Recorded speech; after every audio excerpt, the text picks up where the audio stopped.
Olá meninos, olá meninas, beleza? Mais uma aula de física então, hoje dando continuidade aí aos nossos estudos sobre termodinâmica, né? Aula de hoje, aula 15 da apostila de vocês, trabalho da força de pressão de um gás. Lembrando, quando a gente fala de termodinâmica, na verdade um dos nossos objetivos é compreender o funcionamento de uma máquina térmica. Para compreender o funcionamento de uma máquina térmica, que envolve aí transformação, né, de energia térmica em energia mecânica, a gente teve que passar por relembrar alguns fundamentos. Então a gente falou aí já sobre variáveis termodinâmicas, falamos de energia interna de um gás e algumas transformações, né? E agora vamos falar sobre trabalho da força de pressão de um gás. Objetivos então da aula de hoje, meninos e meninas. Vou falar do cálculo de trabalho, né, da força de pressão de um gás, tanto em uma transformação isobárica como em uma transformação qualquer, além de falar um pouquinho, comentar um pouquinho sobre a convenção de sinais aí adotada no que se refere a esse tema. O que nós já vimos aí em aulas passadas, né, como eu disse, a gente lembrou das variáveis termodinâmicas e falamos das transformações termodinâmicas que um gás está sujeito ou pode se sujeitar. Então, transformação aí isotérmica, uma transformação isobárica, transformação isovolumétrica ou isocórica, né? Isso cada uma delas vista de maneira isolada, mas também em um certo momento nós veremos aí um ciclo de transformações, ou seja, as transformações acontecendo aí de maneira sequencial e promovendo um ciclo termodinâmico. Também falamos da energia interna, da definição da energia interna, especialmente de um gás monoatômico, né? E da variação da energia interna, que fica explicitamente aí em função da variação da temperatura.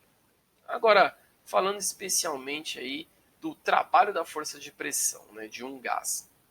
Como eu disse, como o nosso objetivo, aí, quando a gente fala de termodinâmica, um dos objetivos é o entendimento de uma máquina térmica.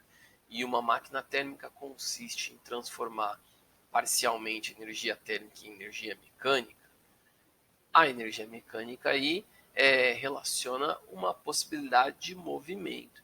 Então aqui nessa figura a gente tem uma ilustração aí para tentar entender inicialmente aí esse fenômeno, né? Então eu tenho o gás, esse gás tem uma energia interna ali, claro, em função de sua temperatura, e essa energia interna pode ser transferida aí para o meio em razão de um movimento aí de alguma peça. Então eu tive uma transformação, uma transferência aí de energia térmica para uma energia mecânica, consegui movimentar aí um dispositivo. A gente quer tentar agora relacionar e calcular quantificar o trabalho exercido por esse gás. Para a gente lembrar disso, para a gente conseguir chegar no entendimento disso, precisa lembrar alguns conceitos, né? O primeiro é a de pressão, já que quando a gente fala de trabalho exercido por um gás, esse trabalho tem tudo a ver com a pressão que as partículas aí que compõem esse gás exercem na parede aí interna do recipiente, né? Então, pressão, força aplicada dividido pela área de contato. Já que eu tenho pressão é igual a força dividido pela área, eu posso escrever então que a força é a pressão vezes a área de contato. Essa é a minha relação matemática para força aí em função da pressão. O meu trabalho aí pode ser descrito como força vezes deslocamento. Vamos lembrar, trabalho é uma maneira de eu transferir energia. Quando eu empurro um bloco, por exemplo, uma caixa, eu estou aplicando uma força, a força está realizando um trabalho, está transferindo energia aí, passando energia para o bloco. Então o bloco está adquirindo energia mecânica, energia na forma de movimento. Então o trabalho é a aplicação da força vezes o deslocamento realizado. Já que eu tenho essa expressão para o trabalho e essa expressão para a força, eu posso substituir a força aqui por pressão vezes área. Então o trabalho é pressão vezes área de contato vezes o deslocamento. Vou ficar menorzinho aqui para facilitar a vista de vocês.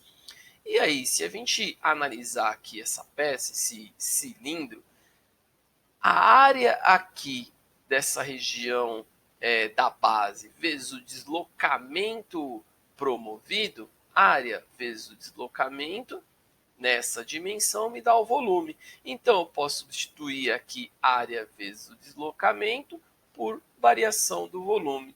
Logo, o meu trabalho então pode ser expresso por pressão vezes variação do volume, que também, claro, pode ser pressão vezes volume no estado final, né, menos volume no estado inicial.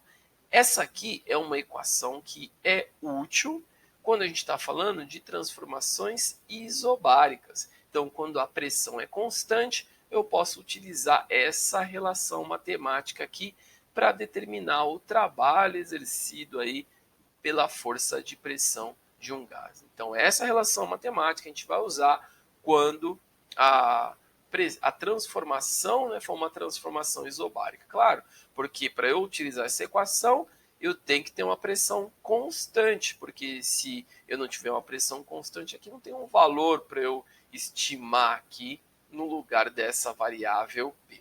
Beleza? Então, eu tenho aí duas formas para determinar o trabalho. A primeira é quando a pressão é constante, quando eu tenho aí uma transformação isobárica. Mas eu consigo determinar o trabalho também quando eu não tenho uma pressão constante, ou seja, quando a minha pressão varia ao longo do tempo. Para isso, num caso geral, eu vou utilizar a ideia aqui da área do gráfico. Então, se eu tenho o meu gráfico aqui num eixo pressão, no outro eixo volume, a área aqui no gráfico, aqui delimitado, por exemplo, por essa parte laranja do gráfico, né? A área do gráfico corresponde numericamente ao trabalho realizado. Então, eu tenho aqui uma figura formada aqui pelo meu gráfico, eu calculo a área dessa figura e aí eu consigo terminar o trabalho. Claro que dependendo da figura, a matemática que a gente vai utilizar aí é diferente. Então aqui, por exemplo, eu tenho um gráfico que vai variando ao longo do tempo e não tenho uma variação linear, né? Eu tenho uma curva aqui. Nós não vamos nos atentar a um caso tão específico assim. A gente vai, claro, pegar alguns casos mais simples em que a matemática que a gente tem acesso é suficiente para solucionar esse caso. Beleza? Então, de maneira resumida aqui hoje, o que nós temos então? Duas maneiras para calcular o trabalho. Quando eu tenho a transformação isobárica, pressão constante, eu posso dizer que o trabalho é calculado pela pressão em função da variação do volume. Se a minha pressão não é constante, se minha pressão é variável, eu também posso calcular o trabalho através da área de um gráfico de pressão por volume. Beleza? Nos veremos então no nosso encontro ao vivo para falar das tarefas de sala. Até mais, meninos e meninas!